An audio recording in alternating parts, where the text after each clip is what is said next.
Welcome to the Friday Habit with Marc Labriola and Benjamin Manley. The Friday Habit is for small business owners, freelancers, and creatives who are ready to take their business to the next level. Join us as we discover how to apply the strategies we learn to grow our businesses, make more money, and live every day like it's Friday.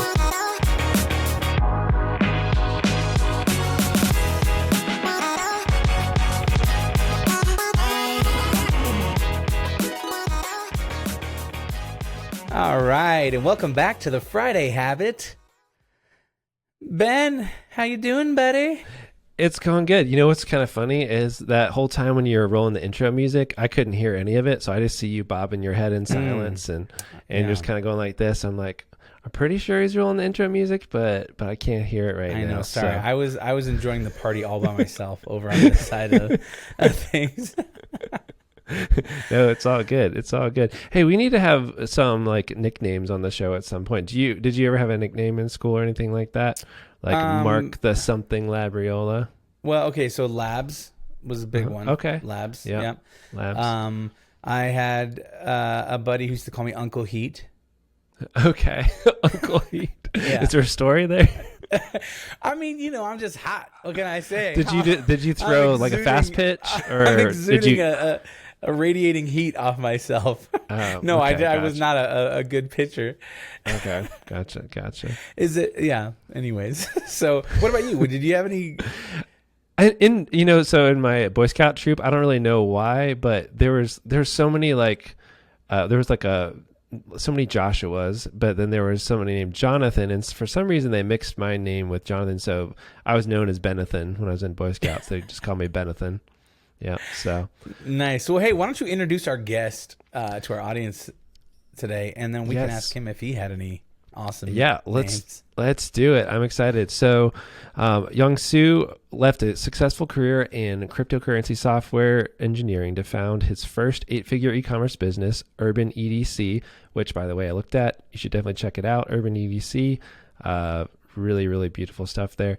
And it's a venture with impressive social media following. He then went on to launch GrowthJet, a climate neutral certified third-party logistics company. I think I said that right. And then he's also passionate about sharing the lessons he's learned with other entrepreneurs so they too can start a company that's both profitable and sustainable. Welcome to the show. Thanks for being on. Thanks for having me on, Marc and Ben. It's my pleasure.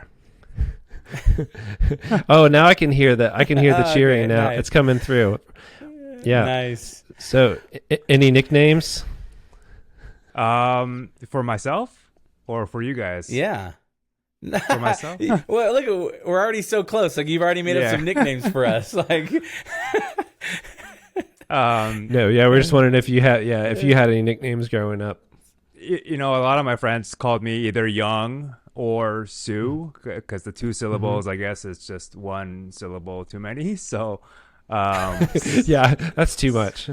Exactly. I mean, you guys are Ben and Marc, right? So yeah, that's true.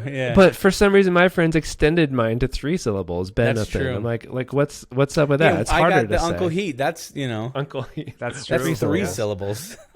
Uncle Heat. I'm gonna call you that for now. It's Ben and Uncle Heat. All right, coming at you live. Benathan and Uncle Heat. Great. Yeah, so Youngsoo, I am curious about just a little bit of your journey of how you got started and where you cut your teeth and just how you developed your business and all that stuff. So I'd love for you to start at the beginning of maybe where you came from as far as like did you grow up in California and go to school there and start a business when you were young or what did that look like? Yeah. So I'll begin with, I guess, my high school. So I went to a private boarding school, and it was in New England, and it was it was not a very diverse school. And so growing up in that environment, I felt, I don't know, some kind of, I wanted to do something big. And, all my peers there, their fathers were like CTOs at these big companies. I didn't know at the time because I was just a high schooler, but all these kids had their parents, and some of these houses that they lived in were just mansions, ridiculous. right? Yeah. So just coming out of that, I felt this kind of inner drive for myself that I wanted to start a company one day and eventually, kind of make it big, right? So that's kind of, I guess, my inner drive and motivation started in high school. And then right after high school, I went to college up in Maine. So I went to Bowdoin College, the liberal arts school, pretty small. And I was interested in finance. And so I studied economics. And then I graduated in 2009, which obviously perfect time to graduate during the Great Recession. Exactly. And so I actually walked on Wall Street for about 2 years. And during my time there, I was always dabbling in things. So I was never happy with just a corporate job. And so I started writing for a personal finance blog, making $25 per article, which took me, at least a couple hours to write. Takes you 5 hours to make. Yeah, exactly. Oh, man. It's like, so, I really made $5 an hour. I mean, that's like below minimum wage, right? Exactly. Wow. So I was doing that, I just wanted to get my feet wet and doing something that's outside of, just a corporate paycheck, the biweekly paycheck. So right. I started there, and then I started dabbling in, this is 2009. So the iPhone app ecosystem was really blowing up, and I wanted to just get some apps out there. And so I actually, I worked with a development company in Ukraine to build an app that would silence your phone by geolocation. And so if you're entering like a church, for example, it would automatically silence your phone, or a library. A lot of people need that. Yeah. So I thought you were going to say like Angry Birds. Like, you might have heard of my app, Angry Birds. I'm like, no, that's where he got his money to start his EDC venture. But yeah, the issue with that app though is it's a hardware thing, so you can't control. You know how there's that little like tab on your phone where it silences it. So like, we couldn't get around that. So I actually pivoted into making like a group chat, and this is before Facebook groups, before Telegram, before any of these things. So I did that for a little while, but then I actually got let go from my first company that I was with, and that was not related to all the side hustle stuff that I was doing. It was the company was just not in a good shape, and and so I was actually, what happened was I was sending my resume to my sister for review, and the compliance team caught that and flagged it, and they brought me in, and I was like sweating bullets, and jeez, it was a very awkward conversation, but I actually I'm sure you learned a lot. Don't send those kind of emails on your company email address. It's like Gmail. Exactly. So I was 23 at the time, so I learned my lesson. But also, well, never mind. They're also like spying on your email, which is also a little weird. Yeah, but right. anyways, exactly. Yeah. I wouldn't expect true. that, but yeah. Anyway, so I got laid off there, and then I decided, hey, you know what? It's probably not a good idea for me to continue paying these developers for this side hustle thing. So I stopped that then. I found another job. This was at a trading firm in Midtown, and I was there for a year. And I was one of the traders there, and each trader covers a holiday. And so I was actually the youngest trader on the desk, and so I always got last pick, and that always meant July 4th. So I always had to. So it's a 24-hour trading desk, so you have to stay up for 24 hours for one day a year. Geez.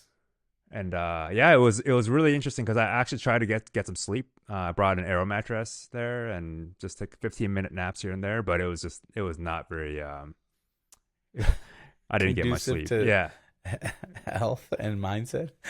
Exactly. So after that, I started getting into startups and just watching a lot of videos and listening to a lot of podcasts on startups at that time. and I really got into it. And I realized that New York City didn't offer that same community and energy as a place like San Francisco. Mm-hmm.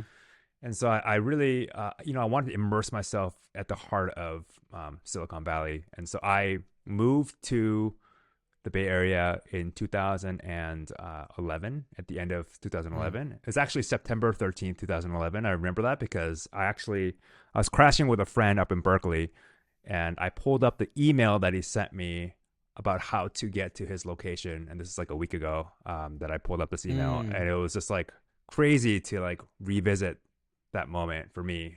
Yeah. But yeah. So when you were working your job, were you then just like eating cup of noodle and sleeping on a couch and spending all your extra money on trying to develop an app? Like, was that kind of like your plan? Like, all right, I'm going to, try to make it big with an idea and jump into this app world. And were you kind of just spending your extra money to do that? Yeah, I was taking the extra funds from my salary, from my paycheck, and I was funding it towards, these projects that I had in mind. And I didn't know, obviously I didn't know if any of them would ever take off. But it was just, I'm just one of those people that I need to just have something going. Like I'm so like, I'm just like, I need to have some kind of project always going. And so it gave me something to do during the off hours, like late into the night. I would be working on this, and it just, I guess that's just kind of the person that I am. So. Yeah. Well, I think that's a really valuable lesson. And again, I always tell, especially young people, it's important to figure things out and fail a lot when you're young, because I feel like you have so much more runway ahead of you, and the risks that you take when you're younger don't have as much of an impact on your life as when you're older. A lot of times people do it reverse, right? It's like, oh, they don't take any risks, and then they realize when they're 40 or 50, like, oh man, I'm not doing what I want to do, and let me spend all my retirement to try to make something happen and live this life that I've dreamed about living. When really, my story is that, in my 20s, I went all in on myself as a musician and wanted to see if I could make it as a singer, and I had some decent success and kind of got to live my dream for a living throughout my 20s. And then when that all fell apart and the band I was in broke up and we disbanded, I was only 28 years old, and it allowed me to kind of start a new life and career, as a creative, and then that served me to where I'm at now, in my early 40s. Yeah, I love that mentality, because the number one thing that I try to avoid is having regrets. And so I don't know if you guys know the story of Jeff Bezos, but he used a framework called the regret minimization framework. And so when he was at a New York firm in finance, making millions of dollars a year, he was financially set, but he heard about the internet and wanted to get involved. And then he did this exercise where he looked at himself as an 80-year-old and looked back and said, okay, if I don't make this leap, like, am I going to regret this decision? And ultimately, obviously, he went on to go, create one of the most valuable companies in the world. And so I always try to keep that in the back of my mind. Like when I'm making a decision on a daily basis, like if I don't do this today, will I regret it in the future? And that's a really powerful, I guess, perspective to filter out your decision making. So. Yeah. Did you ever see that movie Napoleon Dynamite? I did, yeah. Yeah, Uncle Rico. He's always like, I could have thrown a football over them mountains. We don't want to be Uncle Rico. Exactly. I was like wondering where this is going in the wise words of Uncle Rico. Okay, yeah, that's right. I gotcha. So you said, all right, I got to be where the business is happening, where the energy is with the stuff that I want to be into. And so you kind of packed everything up and headed out west. That's right. So I arrived in Berkeley with just one suitcase, and that was the only thing that I had from a possession standpoint. And it was really humbling because I was sleeping on an air mattress at my friend's place for 3 months, and I had no job. I had no apartment, and I was barely scraping by, and it was just really humbling. And I sometimes I bring myself back to that moment to get me pumped up. But it was what did your family like? Did you have parents that were back Yep. east, and Yeah. you told them I'm going to go do this, and were they like, "What are you doing?"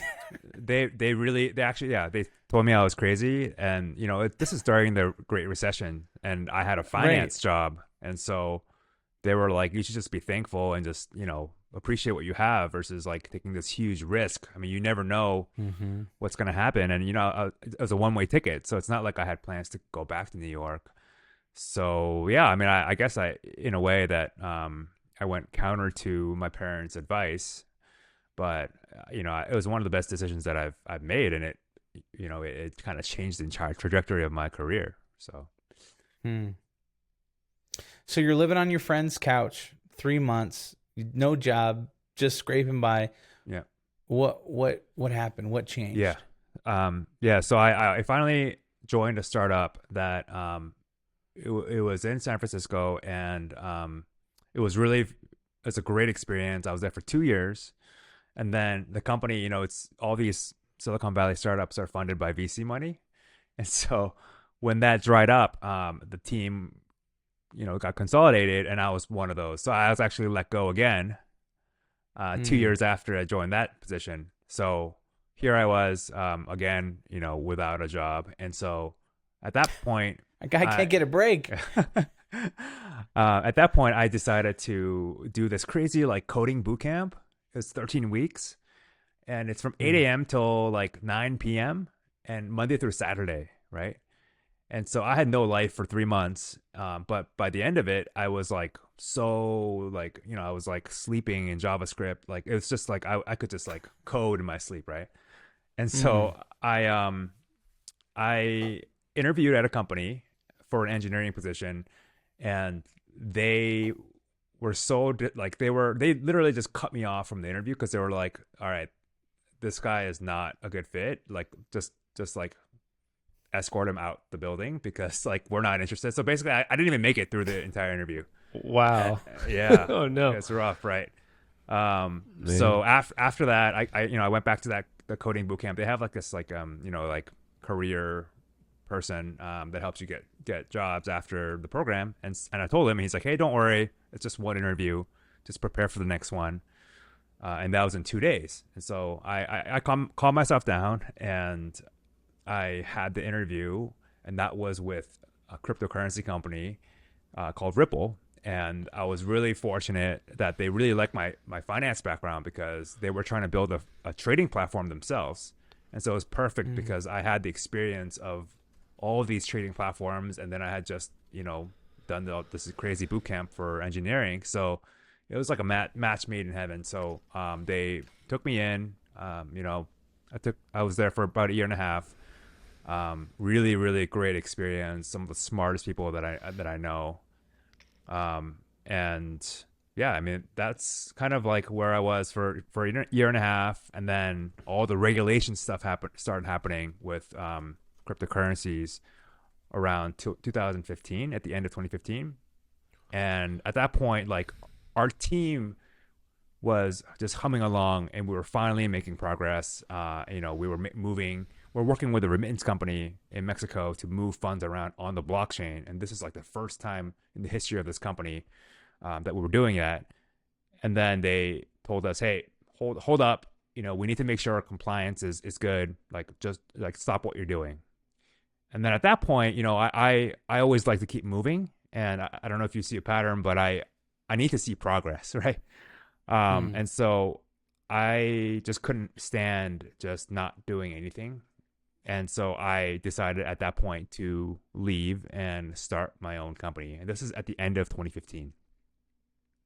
So That's awesome. So that it just seems like not staying still and making decisions quickly to move forward served you well. So tell us about that first company that you started, Yeah. and how did you get it off the ground, and what was it exactly, and Yeah. and just that kind of journey.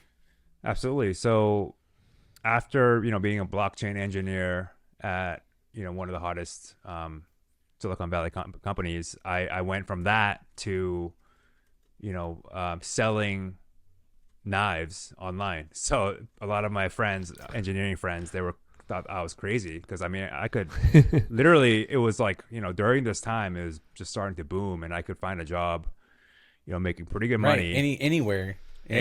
Anywhere. In fact, I was getting emails left and right saying, hey, we have an offer for you. Like, they didn't even care what I did. Like, it was just crazy. But I just stayed the course and, launched this shop called Urban EDC. So EDC stands for everyday carry. And so this is stuff that you carry on a daily basis. So like your wallet, maybe a watch, a pen, flashlight, pocket knife, this sorts of stuff.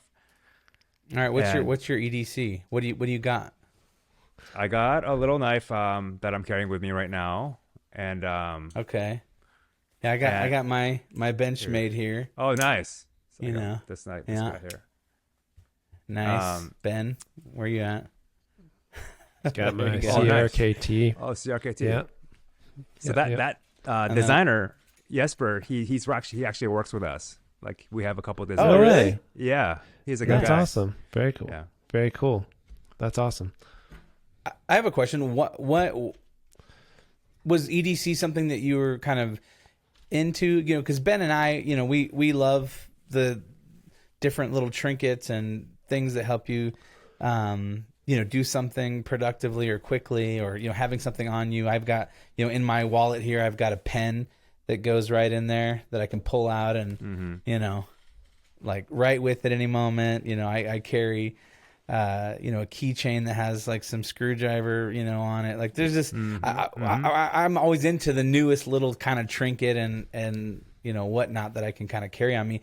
So was that something that you were kind of into at the same time that you were doing all this other stuff, or did you do like market research to be like, oh, the most, research thing or search thing on Google is knives, and so you started a knife company, or what did that look like? Yeah. So this is a really good question. So the reason why the jump seems so random from blockchain engineer to selling knives online is because I did a lot of self-reflection and did an exercise that I encourage a lot of people to do, which is if you go look at your credit card statements and see where you're spending your money. And so I realized that I was buying a lot of these little gadgets and like titanium pens and little tabletop spinners or whatever, right? And I realized, hey, like, this is something that I'm interested in, and that was a good signal. And then I also another thing that I do is look at the time that you're spending. So if you're spending time looking at, I don't know, like watching reviews on YouTube, or like reading about all like knives, for example, then that's another signal. So time and money are really the two components that I was looking at for myself. And I realized that this is like an area that I enjoy, and I could see myself getting into. So yeah, those two things, time and money, that those exercises really helped me hone in on kind of like what area I wanted to get into. Although it seems kind of random, but that's why it seems random, because I did those exercises.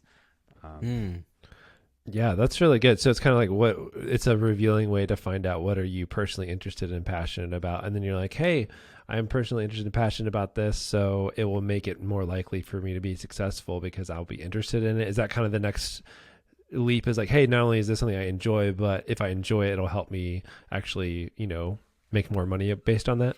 Yeah. So after you find out what your interests are, then you have to find the skill set that will generate money, or some kind of skill set that offers value to the market, right? So for me, my skill set was just generally operations. Like, I knew that I could operate in terms of just execution, and so I didn't necessarily want to get into e-commerce, but e-commerce was just starting to boom, and it just felt like the right thing to do. And so I wanted to double down on my strengths, and so I used Shopify was just starting to emerge at that time. So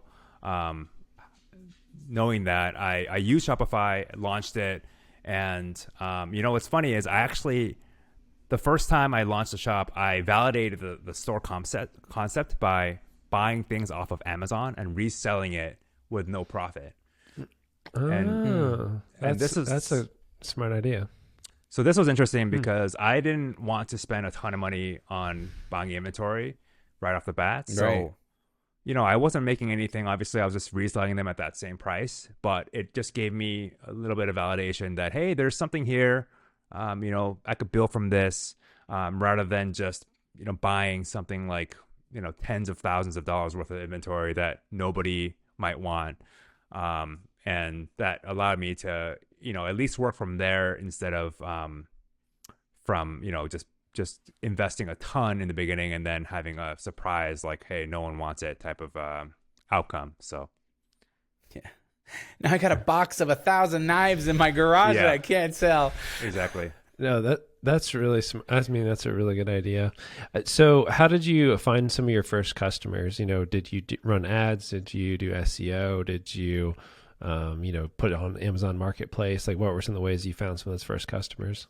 Yeah. So, before I launched the shop, I actually got a bunch of people to it was on Instagram, so I was able to get a fair amount of followers, and I did that through something very simple, which is like a lot of people were posting their pocket dump photos. So people will just like take out everything from the pockets and kind of show off what they have. A lot of this stuff is like pretty expensive, and so I don't know, it's like a weird thing, but it's like a social signaling or whatever. But they want to feel cool, so they're like, oh, I have this knife that you can't really buy anywhere.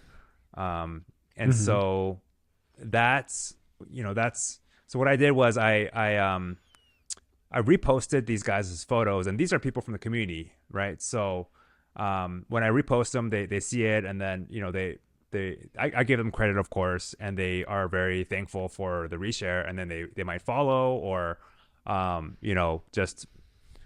we just start interacting with these accounts, right, and possible customers.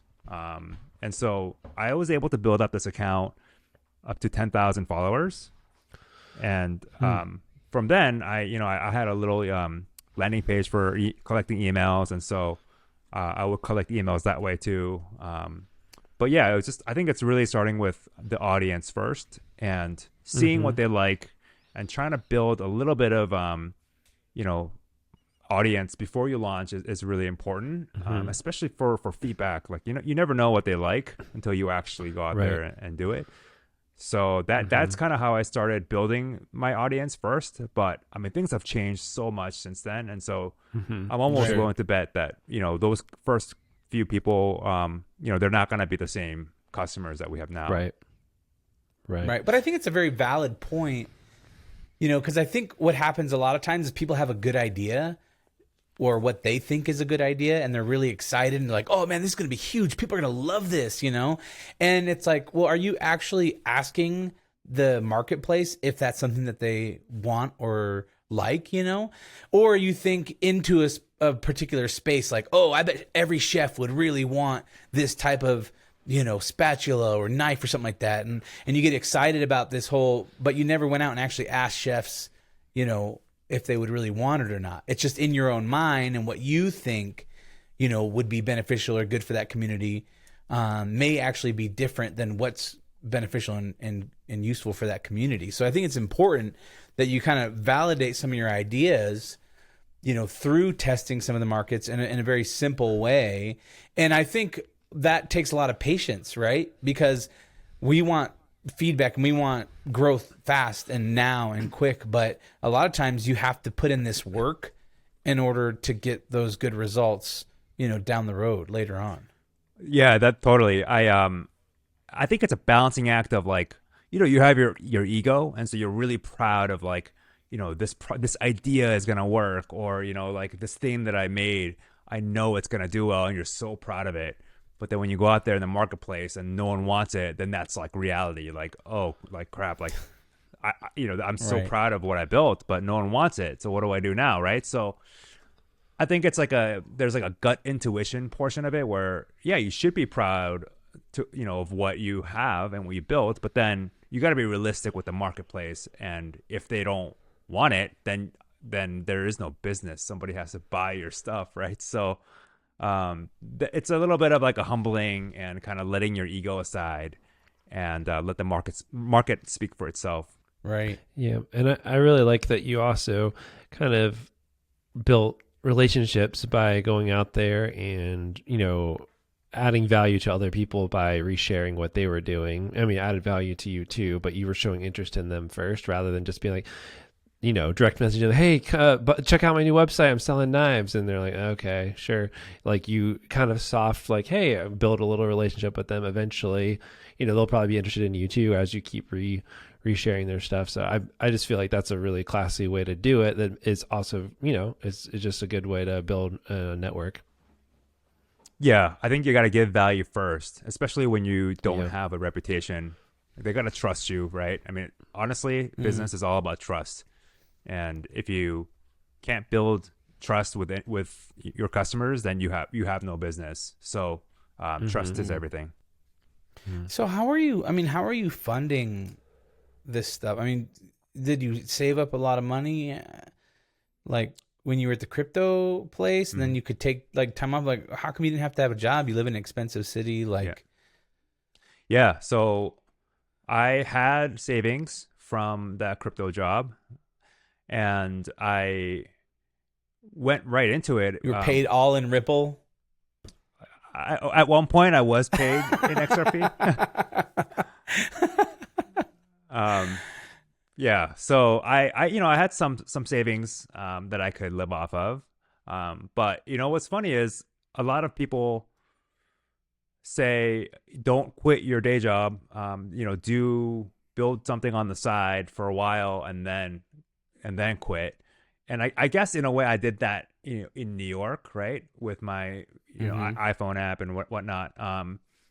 But I think it's really empowering if you save up some money and then go all in, because there's no real plan B. And like that really, the first 6 months after I started the company was like, I was like, it's like 24 hours, and it really drove me into such a deep, almost like a spiritual level within myself. And that drove me to places where it wouldn't be where it is today without that kind of dedication and just persistence. Yeah. Yeah. It's almost that pressure, it's like we need that pressure in order for us to really reach our full potential. It's like you need that, like, okay, if I don't obsess about this, it's not going to happen. And sometimes, you need to obsess over something in order to be great at it, and if you're never put in a situation to where you're just, having to figure something out because rent's due and I got to go to the grocery store. And so it's like, okay, what do I have to do to make this work and figure this out? I think it almost unlocks another level of creativity too, like in your brain, when trying to like achieve something. I totally agree with that. It really, when you have constraints, that sets off something in your brain that, it tells your brain like, hey, this is my timeline, or this is my constraint, like make it happen. Right. And then somehow like in your brain, like it calculates a path for you to get to where you need to. And you don't even know it's happening. It's it's just there, and your subconscious is working it out, and then it calibrates, and then it like, it tells you like what to do and where to go, and you just give it your all, and it usually turns out the way you want. So yeah, it's really powerful. Yeah, man, I love that. Yeah, my company, we use time boxing a lot. We do a thing where we do a web design in a day. So it's funny how if you have a week to design something, you probably take a week, but if you only have a day, you're going to figure out ways to make that more efficient. You're going to have code snippets ready. You're going to have a template to start with. You're going to have all these things around it. You're going to gather stuff from your client ahead of time better. So once you have like some of that stuff, it makes you be creative, and it just helps a lot more efficiency occur, in situations like that. And I love the idea of what you're saying is like, it's almost like, not quite burn the bridges, but like burn the bridge and just be like, all right, here we go. Or, burn the boats or whatever. Like, all right, this is what I got to do now. And I think that really puts you in a good spot to achieve something you couldn't otherwise. Yeah. I mean, it is stressful. Like I won't, I can't admit that it was a stressful 6 months.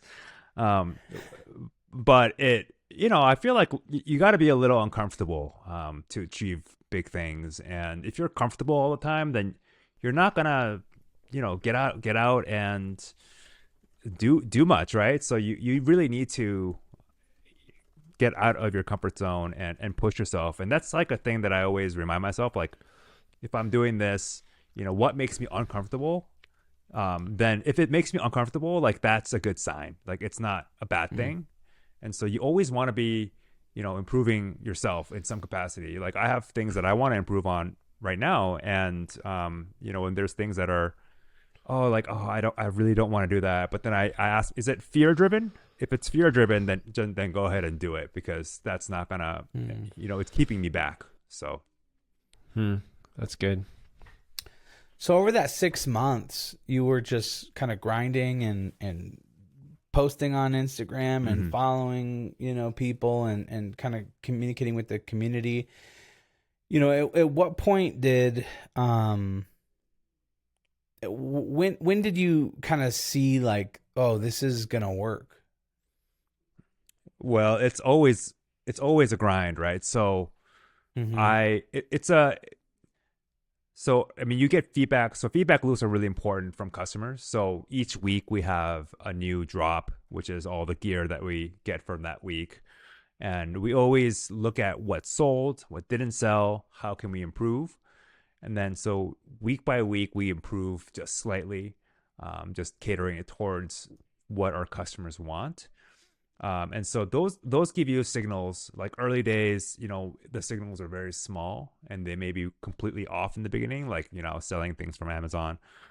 But over time, the signals get stronger and stronger. And then, a few of the products will hit home and you'll be like, wow, like people really love this. Okay, so how can I replicate this? And so, yeah, that's kind of, really important to have great feedback loops with your customers directly. Yeah, that makes sense. What when the sales kind of started happening, how long were you like kind of a one-man band, and like at what point did you start bringing people in to help you? This is a really good question. So I found myself struggling right around the $1 million mark, the annual revenue. And so this is about $80,000 a month. And I just could not get over this hump. And I don't know, like, if it's like a mental thing, like that $1 million number or what, but it just, like, I just couldn't push through. And this is when I was a solopreneur, I was just by myself. And, the lifestyle was great. Actually, I was, my wife and I traveled to Europe, went to the Amalfi Coast in Italy and all that. And like, I could just work from my laptop as a solopreneur.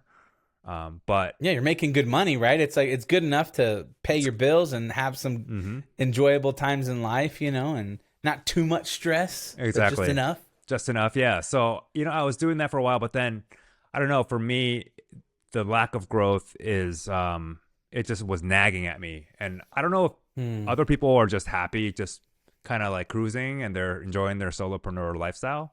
But for me, I always need to see progress. And so it just really was nagging at me. And I was like, oh man, like, how do I get past this like hurdle, this $1 million hurdle?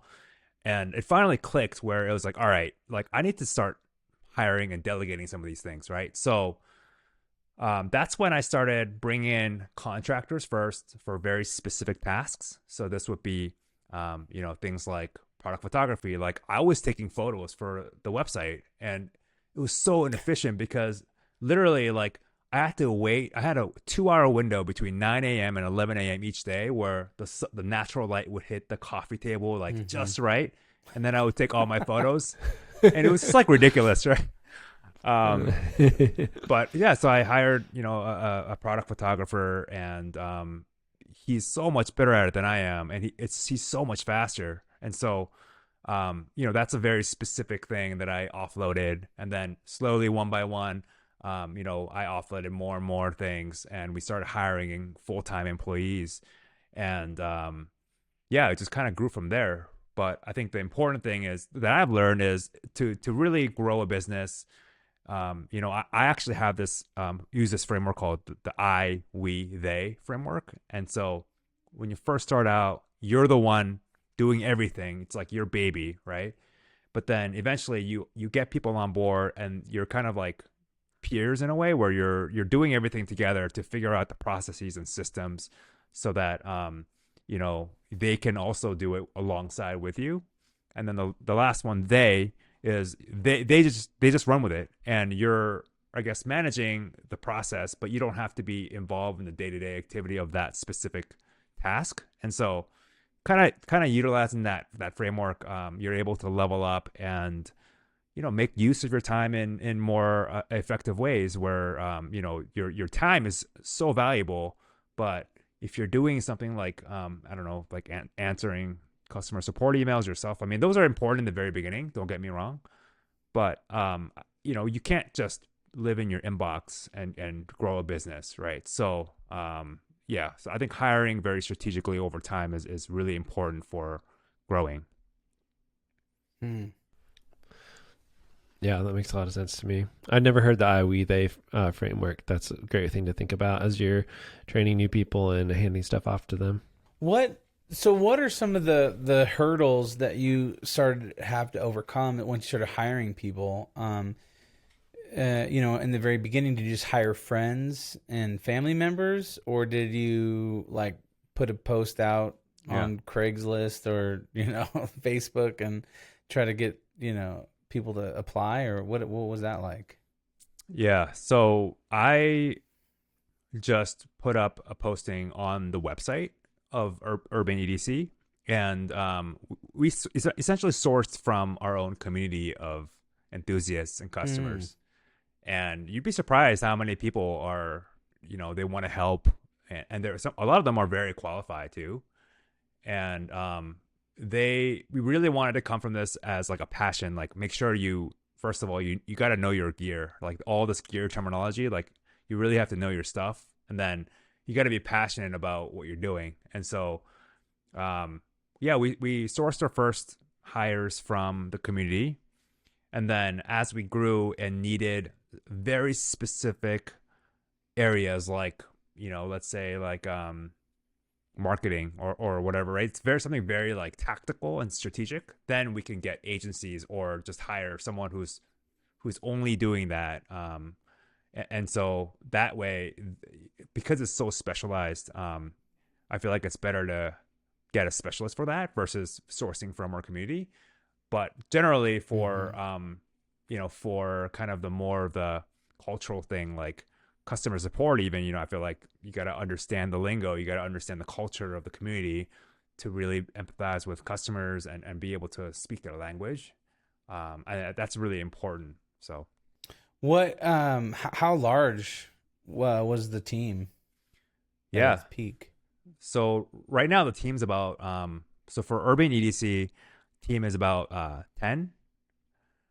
Okay. And so Urban EDC is about 10, and then GrowthJet, which is the other company, that is about 15 to 20, because we have a lot of warehouse associates, and so those kind of come and go depending on demand and seasonality. But yeah, around there.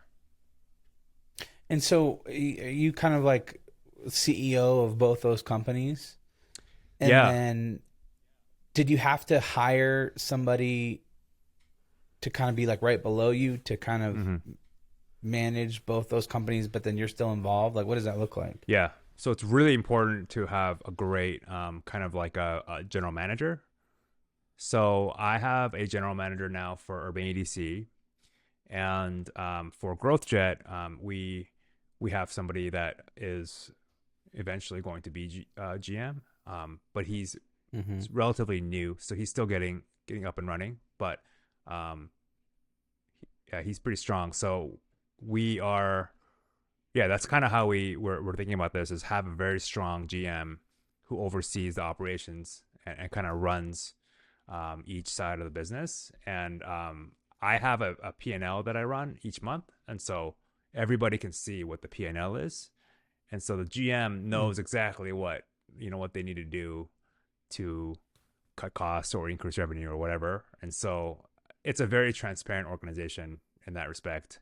And I think that with transparency, they kind of manage, the GMs know the numbers and they know which levers to pull within the company. So yeah, that's been working out. Right. That's really cool. Yeah. So it makes it super clear. They don't need to really question too much, or you don't need to micromanage. Like, you kind of know what levers you can pull and we need to get the numbers to here, or, okay, we're a little off track. Let's make some adjustments. That's cool. Did you hire that person or did you promote that person from within? It's what I've found is that it's really hard to bring someone from the outside at such a high position, because you have people that are working and they've been working for you for a while, and they feel like they feel a little bit, it's not like disrespected, but they just feel disappointed, right? And so it's best that I found to work with your team and then evaluate their skills, and then eventually they can elevate to a higher position within the company. And so that's kind of what I've done, with each company, is just look at the skill sets of each employee. And then if you see like a talent that's like, oh, this person's really strong and I see potential, then you want to develop that skill set and kind of like let them in a little bit more. Like, hey, here's the P&L. Like, what do you think? How should we, go about improving it? And then if they have really good ideas and they can execute on it, that's a really good signal. Like, hey, this guy, this person has something. Let's cultivate this a little more. So, yeah. So with Urban EDC, did you kind of reach that pinnacle to where you're like, okay, I made it, quote unquote. Now what do I do? And then you kind of got bored. I mean, it seems like to me, it's like you always want to be moving forward. So you kind of did everything you kind of dreamed about doing with the EDC. And then is that when you decided like, oh, I'm going to start this GrowthJet company? Like, yeah, what was going through your mind during that? So it's an interesting observation. So I found that I get bored every maybe 3 years or so. And I don't know what it is. You're speaking Ben's language right now. So Ben, you know what I'm talking about, right? Yeah, I think so. Yeah. Only it's, yeah. I definitely, Mark knows what, I do get bored of things like, oh, I'm good at starting things and getting them rolling, but I'm not like a maintenance guy. I'm like, okay, well, that was fun. Somebody else want to do this now? or, I want to go do something else. Yeah, I get it. Yeah. So I mean, Urban EDC is still going, and we have new ideas and like new initiatives that we're launching, but it's not as exciting for me personally, just because the systems are in place. And for me, it's now about training and like kind of like delegating leadership and decision making to my team. And then at the same time, I can start something else from scratch and work on that and grow that thing.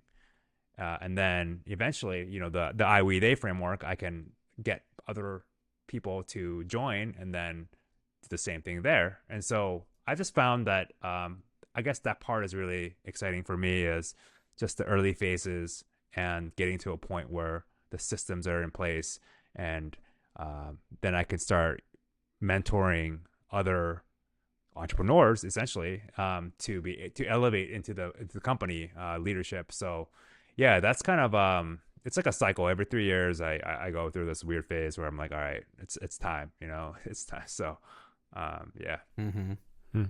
How long was Urban EDC around before you started GrowthJet? Yeah, Urban EDC started in October 2015. So, and then GrowthJet started early 2019. So around January 2019. And GrowthJet's an interesting story because we weren't even planning on having that business, but a lot of colleagues were asking us about fulfillment, and they were having issues with fulfillment themselves. And they started just asking us, hey, can you just help out with our fulfillment? We'll pay you. And so we started doing that. So we had like 2-3 clients before we even had a website or a name. So we were getting paid for a service and with no brand equity. And eventually, obviously, we created a website and now have an actual company name and all that. But that one just kind of came to us like so naturally without even us really trying much. But yeah. You kind of solved a problem for yourselves, and other people are like, hey, can you help me with that? Yeah, exactly. And that one was a little bit not as, that one just came to us really fast. So I didn't need to, I guess the demand was already tested by people coming to us versus like Urban EDC. I had to, do the whole Amazon thing to test demand. But yeah. Yeah, makes sense. So what's next?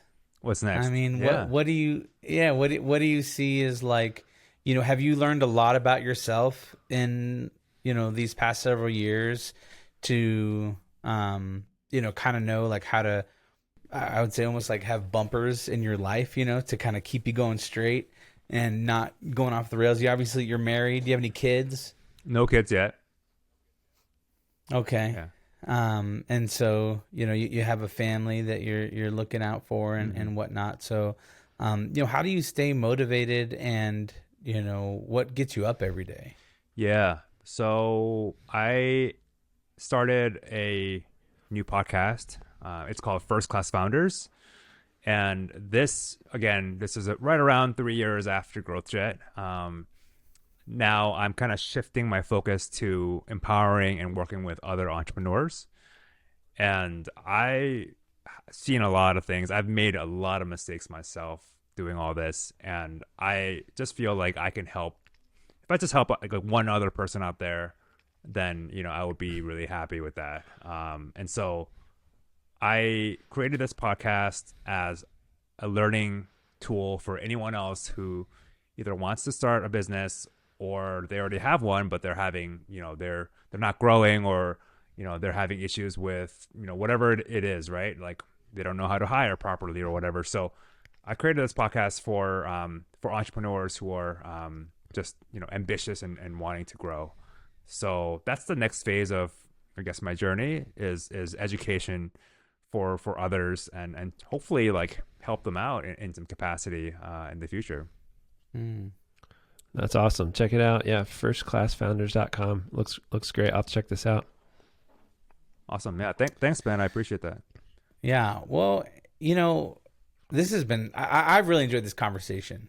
I feel like I always get some sort of nugget from every person that we talk to on the show. And, I feel like we learned a lot from you today. So thanks so much for coming on the show and just kind of sharing your journey with us and just a little bit of, kind of behind the scenes of, what it's taken to grow a business, maintain a business, and, keep moving forward. So yeah, typically, we have Ben distill everything that we've learned this episode down to a handful of takeaways. So Ben, what do you got for us today? All right, I got some really good ones here. One thing you said that I thought was really wise, I'm going to do myself, is just reflect and see what you're spending your time and your money on, because it's probably what you're passionate about. Marc, you said this one part of the conversation. Am I allowed to use you, Marc, too? We've never done this. Course, I've never pulled a quote from you before. Why have I not done this? I'm an idiot. That's why. No, you said pressure can help you reach your full potential, which I thought was a really good way of distilling what we were talking about. And also, you said figure out a way to test your market instead of over-investing in the beginning. that was a great takeaway, just showing like how you didn't overinvest and stuff like that. And my favorite thing you said was you have to be uncomfortable to achieve big things. So that was really something I will be thinking a lot about. And you also said just keep moving, which I think is the theme of this episode. Just keep moving. Mm-hmm. Love it. So, Youngsoo, if you could leave our audience with one advice, say someone wants to get into the e-commerce space or start their own business or grow their business, what is one thing that you might tell a young entrepreneur or someone just starting out to start doing next week, right away? Yeah. I think it's really important to just find something that you're passionate about and just start, because I feel like too many of us are just on the sidelines, like wishing that they would get started one day, but then that one day never comes, or, you have some other priorities that pop up in your life. And, once you get started, that at least gets you going, and then you can kind of evaluate yourself and you really learn a lot from just taking that first action. And so I encourage everyone to, take that first step and stay consistent with what you're doing for 6-12 months. You find out a lot about yourself by doing that. That's awesome. That's great. I love that advice. Well, thanks so much for listening to the Friday Habit. Real quick though, if somebody wanted to connect with you, where's the best place to do that? Yep. So I'm on Twitter at Youngsoo Chung, and you can also find my podcast at firstclassfounders.com. Awesome. Yeah. And also check out urbanedcsupply.com because there's some really, really nice stuff on there. Super cool. Awesome. Well, thanks for being on the show. And you can go to thefridayhabit.com to find show notes for our episode. And you can find links to our websites there and ways to get in touch with us. At the bottom of the page, you can download our guide to the Friday Habit system that will help you set aside one full day each week dedicated to working on your business instead of in your business. That's right. And if you enjoyed this episode, please subscribe and leave us a review in the Apple Podcast app. And if you have a question or a topic you'd like us to cover, don't forget to record a quick voice memo and send it to hello@thefridayhabit.com. Thanks for listening, guys. And until next time, live every day like it's Friday.